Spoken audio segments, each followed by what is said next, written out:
Mis amados hermanos, qué gusto poder verles en esta oportunidad.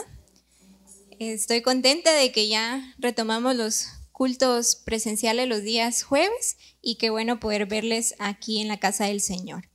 Hoy tengo el privilegio de poder compartir la palabra y para mí realmente es una alegría poder hacerlo y que esta palabra sea de bendición para todos nosotros. Quiero pedirle que usted ahí donde se encuentra pueda acompañarme en su Biblia. Vamos a buscar en el libro de Juan, en el capítulo 5, y vamos a hacer una lectura desde el versículo 1 hasta el 15. El Evangelio según Juan, en su capítulo 5, del versículo 1 al 15. Amén. Y la palabra del Señor dice así: Después de estas cosas, había una fiesta de los judíos, y subió Jesús a Jerusalén. Y hay en Jerusalén, cerca de la puerta de las ovejas, un estanque, llamado en hebreo Betesda, el cual tiene 5 pórticos. En estos yacía una multitud de enfermos, ciegos, cojos y paralíticos, que esperaban el movimiento del agua, porque un ángel descendía de tiempo en tiempo al estanque y agitaba el agua. Y el que primero descendía al estanque, después del movimiento del agua, quedaba sano de cualquier enfermedad que tuviese. Y había allí un hombre que hacía 38 años que estaba enfermo. Cuando Jesús lo vio acostado y supo que llevaba ya mucho tiempo así, le dijo: ¿Quieres ser sano? Señor, le respondió el enfermo, no tengo quien me meta en el estanque cuando se agita el agua, y entre tanto que yo voy, otro desciende antes que yo. Y Jesús le dijo: levántate, toma tu lecho y anda. Y al instante aquel hombre fue sanado y tomó su lecho y anduvo. Y era día de reposo aquel día. Entonces los judíos dijeron que aquel que había sido sanado: es día de reposo, no es lícito llevar tu lecho.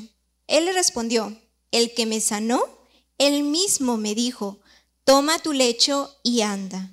Entonces le preguntaron: ¿quién es el que te dijo: toma tu lecho y anda? Y el que había sido sanado no sabía quién fuese, porque Jesús se había apartado de la gente que estaba en aquel lugar. Después le halló Jesús en el templo y le dijo: mira, has sido sanado, no peques más para que no te venga alguna cosa peor. Y el versículo final: el hombre se fue y dio aviso a los judíos que Jesús era el que le había sanado. Señor, te doy gracias por tu palabra. Gracias porque en esta oportunidad tendremos el privilegio de poder reflexionar, Señor, en este texto de Juan. Te pido, Señor, que seas tú el que habla en nuestras vidas y que esta palabra sea de bendición y que sobre todo lo podamos poner en práctica en nuestro diario vivir. En el nombre de Jesús, amén. Yo le he puesto como título a la predicación de esta noche: parálisis y vida. Y quiero que por un momento nosotros nos imaginemos que ese paralítico, el que acabamos de leer, es el que nos está diciendo su historia. Yo, un paralítico del siglo I, me encontraba observando cómo otros judíos estaban entrando a una fiesta para celebrar, pero yo no fui invitado. Lo que yo tenía era una enfermedad que no me permitía movilizarme. Quería ser sanado, yo necesitaba ser sanado, pero mi enfermedad no me lo permitía. Veía a otros que tal vez lograban ser sanados, pero yo no podía. Y mientras tanto, un día conocí a un hombre. Y este hombre, con solo una pregunta, me dio esperanza. En aquel momento no supe el nombre de aquel hombre, pero ahora sé que es Jesús. Jesús, el que me sanó. Y quiero tratar estos versículos que nosotros hemos leído en 3 puntos. Primero, sobre la fiesta VIP de los judíos. Y lo he llamado de esta manera porque es un término en el que nosotros lo asociamos. Y sabemos de que cuando hablamos de algo VIP, hablamos de algo que es exclusivo, algo que es solo para un grupo de personas. Si hablamos de una fiesta VIP, no podía entrar cualquier tipo de gente, sino que habían grupos específicos que sí podían acceder a este tipo de fiestas. Y en el caso de los judíos, ellos también tuvieron ese tipo de fiestas VIP. Y en este contexto de fiesta es que nosotros vemos desarrollar los versículos que aquí Juan nos relata. Aquí vemos que es en un contexto de fiesta y los versículos nos lo dicen. Sin embargo, el autor de este libro se sitúa específicamente en un escenario y no está situado en un lugar prestigioso del templo o en el lugar más importante, sino que lo que hace es situarnos en un contexto donde están los enfermos, los cojos y los paralíticos, donde están todos aquellos que fueron excluidos de la fiesta. Y es interesante porque aquí vemos cómo nos habla y nos dice la fiesta de los judíos. Es como que yo en este momento dijera, bueno, la fiesta de los gobernantes, la fiesta de los líderes empresarios, y yo lo hago desde una forma externa, porque no soy parte de ese grupo. Y de esta forma se está relatando también la fiesta de los judíos, desde la perspectiva de aquellos que han sido excluidos, que no están dentro de esta fiesta, aquellos que no fueron invitados, porque la fiesta no era del pueblo o para el pueblo, y menos de aquellas personas que eran enfermas o que estaban en situaciones desfavorables. No eran los invitados para esta fiesta VIP.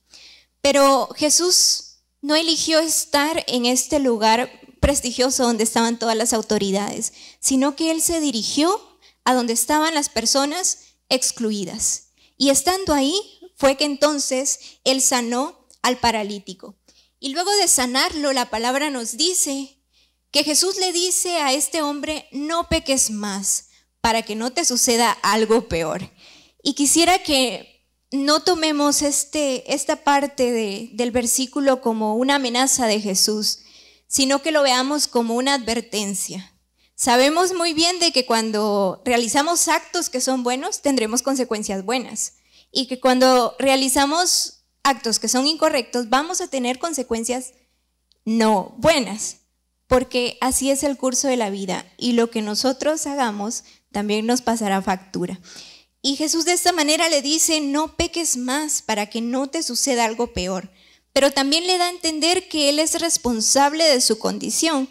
Y aquí quiero ser cuidadosa al decir esto, porque de alguna forma el pecado le estaba haciendo que Él se quedara en ese estado de muerto en vida. Sin embargo, no quiero decir que debemos asociar la enfermedad con el pecado, porque a veces cometemos el error de decir, no, es que este hermano o esta hermana está enfermo porque de seguro está en pecado. Y no necesariamente es así. La enfermedad es algo que también es parte de la vida y que cualquiera de nosotros puede pasar por tiempos de enfermedad porque es algo natural. Y no podemos nosotros entonces asociar la enfermedad con el pecado. Sin embargo, aquí vemos que Jesús le dice no peques más, haciéndolo responsable de ese estado de muerte en vida. ¿Y por qué? Vamos a ver ahorita que aquí nos da a entender cómo este hombre estaba paralítico físicamente. Y no vamos a ignorar esto. Pero me gustaría que pudiéramos ver un poquito más allá y que pensemos de que también de alguna forma este hombre estaba paralizado de forma simbólica. Su vida estaba paralizada, sus aspiraciones de vida, sus metas, el deseo de vivir estaba paralizada. Y de esta manera entonces podemos ver de que su vitalidad estaba paralizada. Aquel hombre era como un muerto en vida, alguien que estaba reprimiendo sus aspiraciones. Y Jesús conocía su estado, no solamente su estado físico, sino también su estado espiritual y cómo este hombre estaba paralizado. No podía ser libre y no podía tampoco vivir plenamente. Segundo, vemos que también surge un diálogo esperanzador. Primero vemos de que se desarrolla en este contexto de una fiesta VIP de los judíos, pero también hay un diálogo esperanzador que surge con la intervención de Jesús. Viene Jesús y al acercarse a estas personas que han sido excluidas, Él lo que hace es hacerle una pregunta al paralítico. Y esto me gusta mucho, porque Él le dice, ¿quieres ser sano? Y Jesucristo no va y directamente hace algo, sino que Él se comunica directamente con el enfermo y le dice, ¿quieres ser sano? Y al decirle esto, le da la oportunidad a Él de poder expresar su deseo y de entonces ser sano. Él no fuerza su libertad, no viene a proponer una ideología complicada, sino que lo que hace Jesús es darle una propuesta de acuerdo a su necesidad en ese momento, de acuerdo a lo que él estaba viviendo, de acuerdo a su vida. Y entonces Jesús le da esperanza al preguntarle, ¿quieres ser sano? Pero vemos a este hombre pensando en lo siguiente, sí Jesús, quiero ser sano, pero él ya tenía en su mente la manera en que quería ser sanado. Vemos que la creencia en aquel entonces era que había un estanque, y que quien pudiera entrar a las aguas de este estanque podía ser sanado. Y él quería ser sanado de esa forma, porque era en lo que creía, a lo que le tenía fe, la posibilidad que él tenía en su mente de poder ser sanado. Sin embargo, nosotros vamos a ver que Jesús no lo sana de esa forma. Jesús pudo haberlo llevado a las aguas, pero él quiso hacerlo de una forma distinta. Y vemos entonces aquí a Jesús rompiendo con esa forma que ya estaba establecida de cómo debía de sanarse la gente. Y lo que hizo Jesús fue darle una orden y le dijo, levántate. Jesús no le dijo, te levantaré, y a mí esto me parece muy curioso, porque en esa oportunidad Jesús le dice, levántate, porque le capacitó para que él pudiera entonces venir y andar. Su orden es, levántate, toma tu lecho y anda. Y de esta manera entonces él ya puede caminar y ser sanado. Le permite el Señor entonces disponer de sí mismo y en esa libertad empezar a andar. Porque este hombre era como alguien que estaba muerto en vida, alguien que había muerto estando en su condición de enfermedad, pero que había resucitado por la intervención de Jesús. Le devuelve entonces Jesús esa condición de hombre de nuevo, de sentirse un ser que ya no va a ser excluido por su enfermedad, sino que va a ser tomado en cuenta también. Y de esta manera lo dignifica, lo libera y también le permite en su libertad elegir. Y es curioso porque nosotros vemos en el versículo 8 que la traducción que tenemos en español es levántate. Pero cuando vamos al griego, que es el idioma original del Nuevo Testamento, nos encontramos con una palabra que es egeiro. Y egeiro significa resurrección, volver a la vida. Y al decirle levántate, le está diciendo a aquel hombre también resucita, vuelve a la vida, porque era como un muerto en vida. Y Jesús le está dando entonces esa posibilidad para volver a la vida, para vivir plenamente en él. Y tercero, una ley sin amor versus la propuesta que Jesús nos da. Y aquí nosotros vemos de que se habla acerca del día de reposo y que debía de guardarse, que nadie podía ser sanado en ese día porque era ir en contra de la ley. Y la ley, las autoridades de entonces se encargaban de que se cumpliera la ley al pie de la letra, como nosotros solemos decir, y que no se violara la ley. Pero entonces ven a este hombre andar por ahí con su lecho y le dicen, es día de reposo, no te es permitido, no te es lícito andar. Sin embargo, él lo que responde es, el hombre que me ha sanado me ha dicho que tome mi lecho y que ande. Y entonces las autoridades lo que hacen es preguntarle, ¿y quién es ese hombre que te ha dicho esto? Pero la intención detrás de todo esto no fue celebrar con el paralítico porque ya había sido sanado o ir a buscar a aquel hombre para felicitarlo, sino que ellos querían saber quién fue ese hombre que violó la ley? ¿Quién fue ese hombre que hizo algo contrario a lo establecido? Y de esta manera las autoridades no estaban buscando entonces celebrar o una solución para la gente que estaba enferma, sino que lo que querían era saber quién los había desafiado. Y de alguna forma, a veces la ley pues se aplicaba sin amor, porque el bienestar del hombre estaba después de la ley, no antes.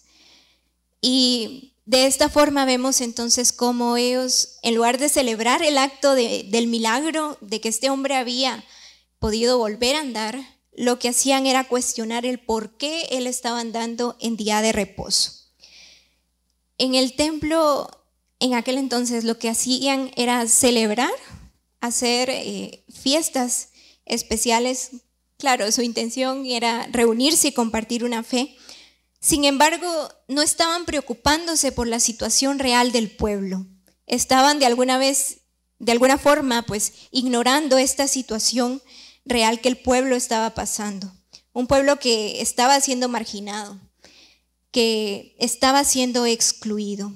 Y creo que Dios nos invita a que nosotros aprendamos también de estas cosas y que pongamos en primer lugar también el bienestar del hombre, que no apliquemos una ley que sea fría, sin amor, porque Jesucristo nos ha enseñado a que debemos anteponer el bienestar de las personas y amarlas de esta forma. Y saben, algo que nosotros también podemos ver acá es que cuando se habla de esta manifestación de Dios, de que el paralítico es sanado, no se relata de que fue algo que sucedió en el lugar santísimo del templo o dentro del templo, sino que la Biblia nos dice esto sucede en los pórticos, en la puerta cerca de donde están las ovejas listas para morir. Surge un espacio que uno dirá, pero ¿por qué Dios se manifiesta en este espacio? Pero es porque ahí es donde hay necesidad y ahí es donde Dios quiso manifestarse a través de la figura de Jesús. Y reflexionando un poco acerca de esto, creo que a veces nosotros no dejamos que la manifestación de Dios surja en el templo. Y para ello quisiera ser clara al decir lo siguiente. Creo que nosotros debemos, como cristianos, identificarnos como ese templo del Espíritu. Y yo sé que lo decimos y lo leemos en su palabra. Somos templos del Espíritu Santo. Somos la iglesia. No podemos nosotros limitar la iglesia a una estructura, porque cada uno de los que están aquí son la iglesia y son el templo de Dios. Y debemos de permitir que Dios se manifieste a través de nuestras vidas y que de esta forma estemos donde estemos, la gloria de Dios se manifieste a través de nuestros actos, a través de lo que nosotros hablemos, a través de lo que somos como personas, como hijos de Dios. Y no dejar entonces que solamente sucedan las manifestaciones de Dios en los pórticos. Y más adelante nosotros vamos a ver aquí en el texto bíblico que se encuentra Jesús con aquel hombre, con el hombre que había sanado. Y ya dice la palabra de que se encuentra en el templo, no en los pórticos, sino en el templo. Y estando allí, Jesús le dice, no peques más. Porque de alguna forma el hombre, al no renunciar al pecado y permanecer voluntariamente en él, estaba también pecando. Y nosotros vemos que entonces el paralítico dijo, quien me sanó me dijo, levántate y anda. Y el hombre entonces le atribuye esa sanidad a aquel hombre, a Jesucristo, quien le había dado vida. Como quien dice, la ley no me quería permitir ser sanado, pero Jesucristo, el hombre que me sanó, me ha dicho, levántate y anda, y por su palabra yo hago estas cosas. Y me encanta mucho la actitud de Jesús en este texto, porque Él no está interesado en agradar a las autoridades, sino que Él está interesado en el bienestar de la persona. Y entonces viene y se dirige a este lugar y sana a este hombre y le da dignidad, lo dignifica como persona. Y esto no quiere decir que Jesús estaba creando una revolución o que estaba diciendo ya no sigan la ley, porque no era la intención de Jesús, sino que él estaba enseñando que la ley debía de aplicarse en amor y que la ley no debía ser un instrumento por el cual las personas debían de ser esclavizadas, sino que debían de encontrar a través de la ley también libertad para poder encontrarse con Dios. Y bueno, como conclusión, este texto nos enseña 3 cosas. Primero, Jesucristo nos invita a pensar en primer lugar en el bienestar del hombre, porque el amor es una dádiva y no es algo que deba ser condicionado.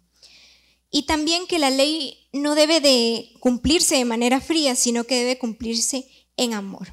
Ese amor que antepone el bienestar humano, ese amor al estilo de Dios y que nosotros debemos de procurar imitar.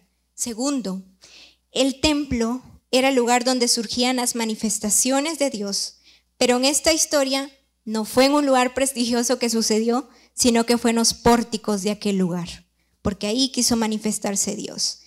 Entonces, permitamos que Dios se manifieste a través de nuestras vidas y que nosotros como templos del Espíritu, como hijos de Dios, podamos permitirle a Dios que obre a través de nosotros y que a través de nuestros actos la gente pueda decir, yo he visto a Dios manifestarse en mi vida. Y tercero, a veces nosotros también nos encontramos en la condición del paralítico. Nuestras aspiraciones de vida, nuestras metas, los propósitos de alguna forma han quedado paralizados. Podríamos decir ahora, con todo lo que se está viviendo, ¿qué sentido tiene vivir este 2021 si las cosas siguen igual que el año pasado? Sin embargo, creo que Dios nos invita a que podamos encontrar esa esperanza en Él y que, como le dijo a aquel hombre en aquel entonces, nos lo dice ahora: levántate, resucita, vuelve a la vida que soy yo mismo, como diría Jesucristo. Amén. Que Dios les bendiga y esta ha sido la palabra que quería compartirles. Hola, ¿qué tal? Es un gusto poder saludarte ahora. Si deseas recibir a Jesús como tu Salvador, te invito a que repitas esta oración conmigo. Señor Jesús, gracias porque me amas. Entiendo que te necesito. Señor, quiero ser salvo. Te pido perdón. Desde hoy, Señor, te agradezco porque tú me estás salvando. Gracias por darme esa nueva vida. Gracias por escribir mi nombre en el libro de la vida. Señor Jesús, desde hoy te agradezco. Amén. Si tú has hecho esta oración, tú eres una nueva criatura, una hija o un hijo de Dios. Él te ha salvado. Ahora queremos saber acerca de ti. Llámanos a los teléfonos que aparecen en tu televisor. Escríbenos a la dirección cnf@iglesianuevafamilia.com o visítanos aquí en kilómetro 1, carretera San Francisco, Zapotitlán, Mazatenango, Suchitepeques. Iglesia de Dios, S. Nueva Familia, Dios te bendiga.